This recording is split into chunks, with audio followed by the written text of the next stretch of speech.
राजनीति इतनी गंदी कर दी है इन लोगों ने कि बाल बच्चा पे हो गया। अरे तुम्हारी दुश्मनी थी बीमा भारती जी, तो बीमा भारती पे केस करते, इनके बेटे पे क्यों केस किया जबरदस्ती?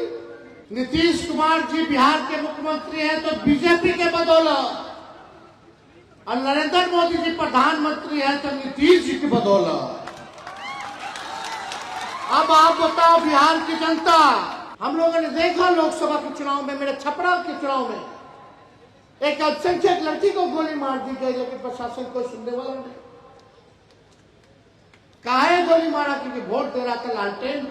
कोई अफसोस है इन लोगों के चेहरे पे? शिकस्त है? इस सरकार वाला पूरा रुपौली घूम रहा है, दर्जनों मंत्री घूम रहा है, कोनो लज्जा और शर्म है? बीमा भारती को हराना है, तेजस्वी को हराना है, और हमको डर नहीं है, और हमको कोई हड़बड़ी नहीं है। मेरा उम्र बहुत बाकी है, अभी तो 35 साल से, अभी 45 साल राजनीति करना है, तो सबका हिसाब होगा। 2-4 विधायक भी मेरा उधर चला गया एनडीए में, लेकिन उनकी हिम्मत नहीं उनकी इस्तीफा कर दे, लेकिन बीमा भारती जी ने इस्तीफा देकर के हिम्मत दिखाने का काम किया। वो विधायक उधर बैठे तो हैं, लेकिन अभी भी आरजेडी के विधायक कहलाएंगे, लेकिन बीमा भारती जी को भी करना होता। बैठती इधर, इस्तीफा नहीं देती, विधायक होती 25 तक, कौन रोका? और ये उपचुनाव हो रहा है जिसमें हम लोगों ने बीमा भारती जी को प्रत्याशी बनाया है इंडिया गठबंधन से, महागठबंधन से। आप सब लोगों ने 20 के चुनाव में इन्हीं को विधायक बनाया था, लेकिन इनके साथ लगातार पार्टी के लोग, सत्ता में बैठे लोगों ने नाइंसाफी, व्यक्तिगत हमले किए गए, केस मुकदमा, पिता इनके पति हो, ससुर हो, बेटे हो, फर्जी केस में लगातार जो फंसाया गया। पार्टी में अपने सम्मान के लिए, अपने अधिकार के लिए लड़ती रही, लेकिन इनको जिस पार्टी में पहले थी न सम्मान मिला, न इनको अधिकार मिला। और जब सही समय आया भाजपा की सत्ता को गिराने के लिए, एक सेकुलर सरकार बनाने के लिए, तो बीमा भारती जी ने राष्ट्रीय जनता दल और इंडिया गठबंधन का साथ देने के लिए कुर्बानी देने का काम किया और इस्तीफा देने का काम किया, और हम लोगों ने अपनाया। और आज चुनाव इसी वजह से हो रहा है कि बीमा जी बेरोजगारी के खिलाफ थे, महंगाई के खिलाफ थे। आप देखिएगा जिस हिसाब से बेरोजगारी, महंगाई, और जो लोग संविधान को, लोकतंत्र को खत्म करना चाहते थे, जो लोग आरक्षण विरोधी लोग हैं, बीमा भारती जी उनके खिलाफ अपने दल में भी, पूर्व में जिस दल में थी, इस बात को लेकर के लड़ती रही। अंतोगत्वा आपने देखा होगा, फिर से जब चुनाव हुआ तो इनके बेटे को फिर से फर्जी मर्डर के मुकदमे में फिर से फंसाने का काम किया। हम ज्यादा कुछ कहेंगे नहीं इस मामले में। जनता जो है वो मालिक होती है, और मालिक को न्याय करना है। और अब आप लोगों के हाथ में है कि आप लोग जो है अति पिछड़ी की बेटी को न्याय देते हैं या नहीं देते। इस चुनाव से कोई सरकार गिरने और बनने वाली नहीं है, लेकिन एक तमाचा वैसे सरकार पर लगेगा जिस सरकार ने बेरोजगारी बढ़ाने का काम किया, जिस सरकार ने महंगाई और गरीबी बढ़ाने का काम किया, और जिस सरकार ने आरक्षण को खत्म करने का प्रयास किया और देश के संविधान को खत्म करना चाहते हैं। जो सरकार लगातार भ्रष्टाचार कर रही है, लेकिन किसी पे कार्रवाई नहीं हो रहा, ये एक संदेश जनता का जाएगा। वैसी सरकार के खिलाफ कि अब बिहार में जनता उसी के साथ है जो बेरोजगारी हटाएगा, जो महंगाई हटाएगा, जो गरीबी हटाएगा, जो कारखाना देगा, जो किसानों का आय दुगुना करेगा, जो आरक्षण की सीमा को बढ़ाएगा, जो संविधान और लोकतंत्र को बचाएगा, जो विकास की बात करेगा, जो भाईचारे की बात करेगा। एक संदेश वो भी है। 20 के चुनाव में हम लगभग सरकार बना लिए थे, लेकिन मात्र केवल 5-7 सीट बेईमानी करके हम लोगों को हराया। हम लोगों ने स्वीकार किया और हम लोग विपक्ष में बैठे। हम नीतीश जी को कहते रह गए, नीतीश जी को हम कहते रह गए कि शेड्यूल 9 में डालिए। जब हम लोग कैबिनेट में थे तो हम लोगों ने भारत सरकार में भी लिख के भेजा कि प्रधानमंत्री जी इसको शेड्यूल 9 में डालिए। अब हाल देखिए क्या है भाई। नीतीश कुमार जी बिहार के मुख्यमंत्री हैं तो बीजेपी के बदौलत, और नरेंद्र मोदी जी प्रधानमंत्री हैं तो नीतीश जी की बदौलत। अब आप बताओ बिहार की जनता, अब आरक्षण को जो हमारा आरक्षण 75% था, अब तो नीतीश जी के हाथ में है। अब तो शेड्यूल 9 में डला दे ताकि हमारा आरक्षण सुरक्षित रहे, है कि नहीं? अब तो नीतीश जी के हाथ में है कि बिहार को विशेष राज्य का दर्जा दिला दे। आप बताओ बिहार को विशेष राज्य का दर्जा मिलना चाहिए कि नहीं मिलना चाहिए? क्या देगा? अब तो नीतीश जी भी दोनों जगह सरकार में है, खाली मांग करते हैं कि हमको भी चाहिए विकास, हमको भी विशेष राज्य का दर्जा चाहिए। आपको आप ही देने वाले हैं, भारत सरकार में भी आप हैं और बिहार सरकार में भी आपकी एनडीए की सरकार। लेकिन एक बात बताओ, आप लोग लिख करके ले लीजिए। हम धन्यवाद देते हैं देश की जनता को और आप सब लोगों को कि आप लोगों ने संविधान को बचाने के लिए वोट देने का काम किया। गंगा जमुनी को, तहजीब को बचाने के लिए आप लोगों ने वोट किया। और आज भाजपा जो 400 पार करती थी वो 240 पार नहीं कर पाई। आज भारत का विपक्ष यानी हम इंडिया के लोग, हम इंडिया के लोग विपक्ष इतने मजबूत है कि अब पानी पिलाने का काम विपक्ष करने का काम करेगी और जनता की आवाज को मजबूत करेगी देश के पार्लियामेंट में। बिहार में तो हम मजबूत है ही हैं। अभी मुकेश सहनी जी कह रहे थे कि जैसे क्रिकेट में होता है, टेस्ट मैच होता है, टेस्ट अभी क्वार्टर फाइनल, सेमीफाइनल जिता दीजिए, फाइनल में हम लोग चले जाएंगे।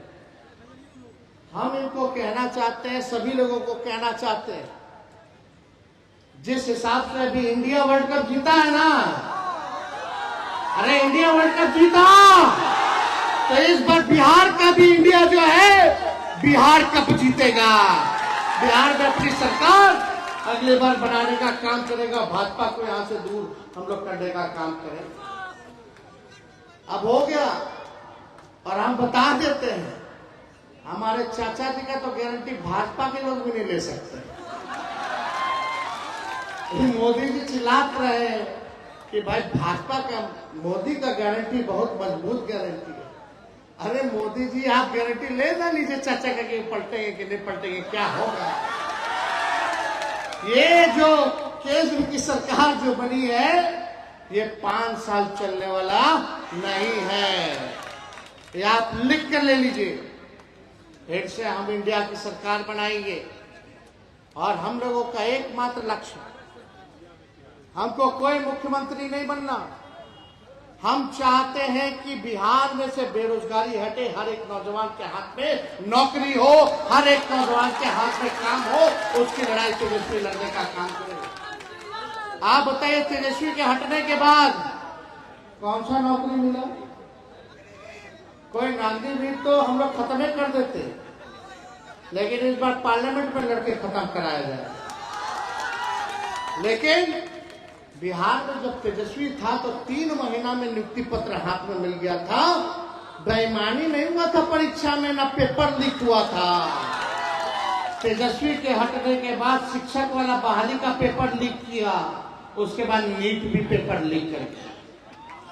तो क्या चक्कर है? पकड़ाया के भाजपा का लोग, जनता दल यूनाइटेड का लोग पढ़ा रहे है कि नहीं? लेकिन अभी बहाली नहीं निकला। हम 5 लाख नौकरी तो दिए, लेकिन 3 लाख नौकरी हम प्रक्रियाधीन भी करके आए। अब देखते हैं कितना जल्दी लोग निकालते। हम तो चाहेंगे कि भाई नीतीश जी जल्दी बहाली निकाले, जो हम लोग करके आए थे 3 लाख और जल्दी हो जाए, फटाफट हो जाए। लेकिन हम लोग थे तो फटाफट नौकरी देते थे, है कि नहीं? इस बार जो नौकरी नहीं देगा फटाफट उसको कर दीजिए सफाचट। आप बताइए, रुपौली है ना, ग्रामीण इलाका है, ये विधानसभा ग्रामीण इलाका है। सब्जी का दाम कितना है? कोई ऐसा सब्जी बता दे जो 40 रुपए के नीचे का हो? मसाला, तेल, गैस सिलेंडर तो 1200। बताइए महंगा हुआ कि नहीं हुआ? यही आलू 5 रुपया 10 रुपया किलो मिलता था, आज जो है 30-35 रुपया किलो मिल रहा है। अब पटना चले जाएगा तो कम से कम 45 रुपया किलो खाली आलू मिल रहा है। गोभी का दाम देखिए, परवल का दाम जाके देखिए, साग सब्जी का दाम जाकर के देखिए, तेल मसाला का दाम देकर के देखिए। कहां से घर चले? कहां से? एक तो सरकार नौकरी नहीं दे रही है, दूसरे ओर महंगाई बढ़ा रही है।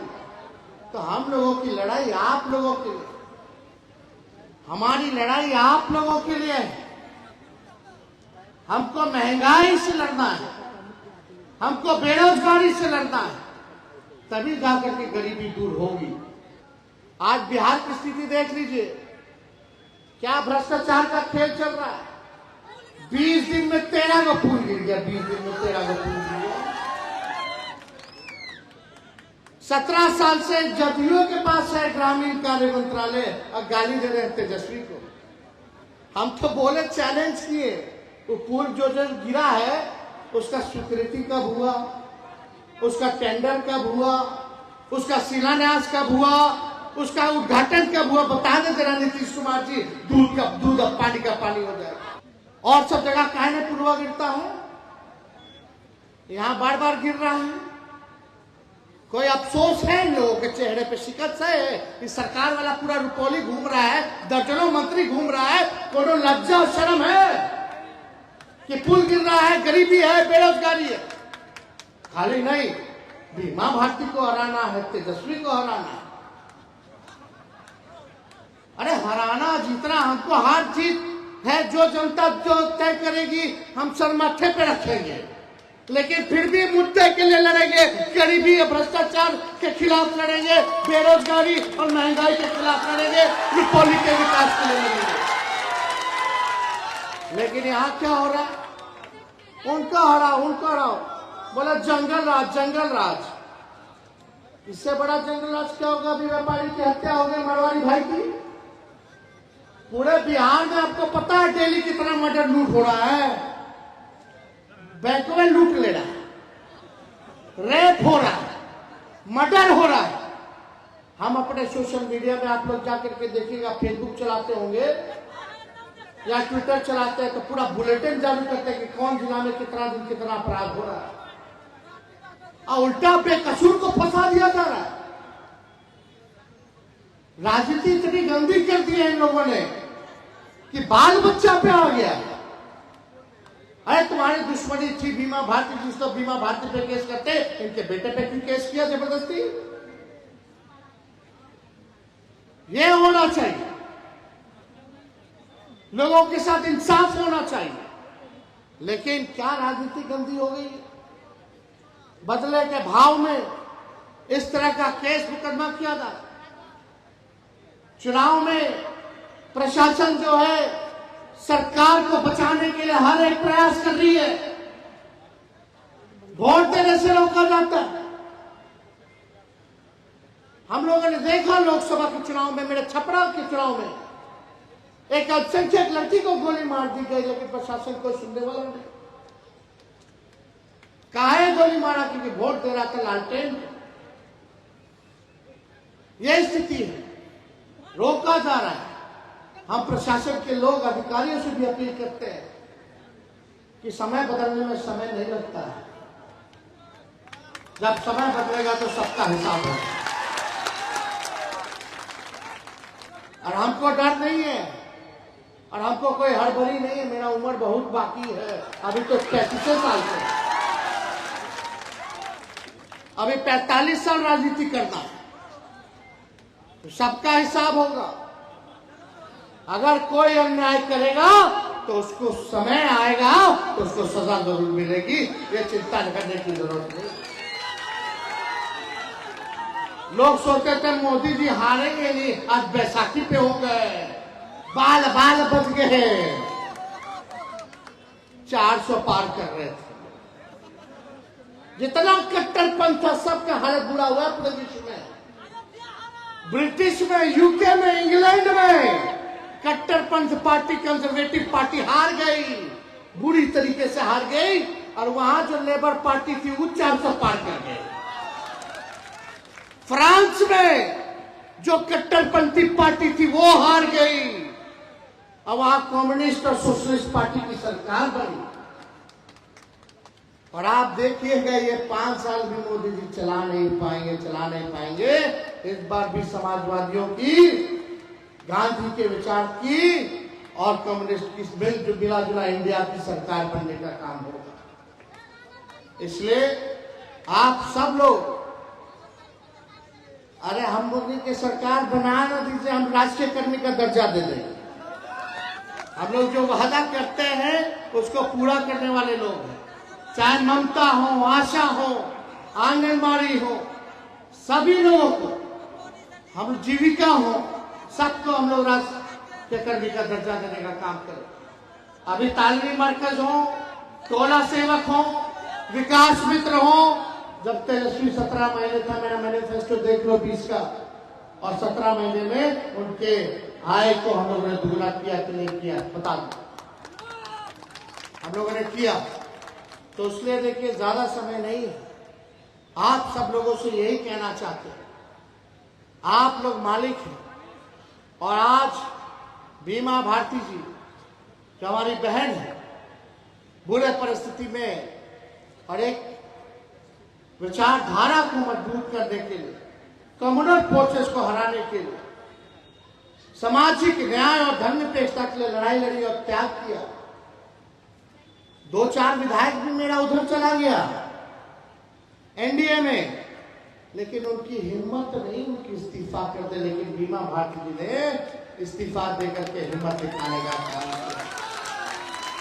वो विधायक उधर बैठे तो हैं, लेकिन अभी भी आरजेडी के विधायक कहलाएंगे। लेकिन बीमा भारती जी को भी करना होता, बैठती इधर, इस्तीफा नहीं देती, विधायक होती 25 तक, कौन रोकता था? लेकिन इन्होंने त्याग किया। एक समाजवादी सरकार बने, आरक्षण के पक्ष में, सेकुलरिज्म के पक्ष में, न्याय के लिए ये हम लोगों के साथ आई है। तो हम लोगों का भी फर्ज बनता है इनका साथ देना, वही हम काम कर रहे हैं।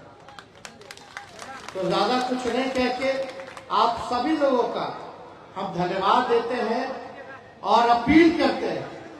लालू जी ने भी कहा है, संदेश भेजा है कि इस बार रुपौली उपचुनाव में बहन बीमा भारती जी को 2 नंबर पर क्रमांक संख्या लालटेन है, लालटेन पर बटन दबा करके इनको भारी बहुमत से जिताइए। तो जिताइएगा ना? तो विजय का माला भेंट कर दें। दोनों लोग हाथ उठाइए, हाथ उठा के बताइए। चलिए, आप सब लोगों का बहुत बहुत धन्यवाद। रुपौली की जनता जिंदाबाद, जिंदाबाद, जिंदाबाद। जय हिंद।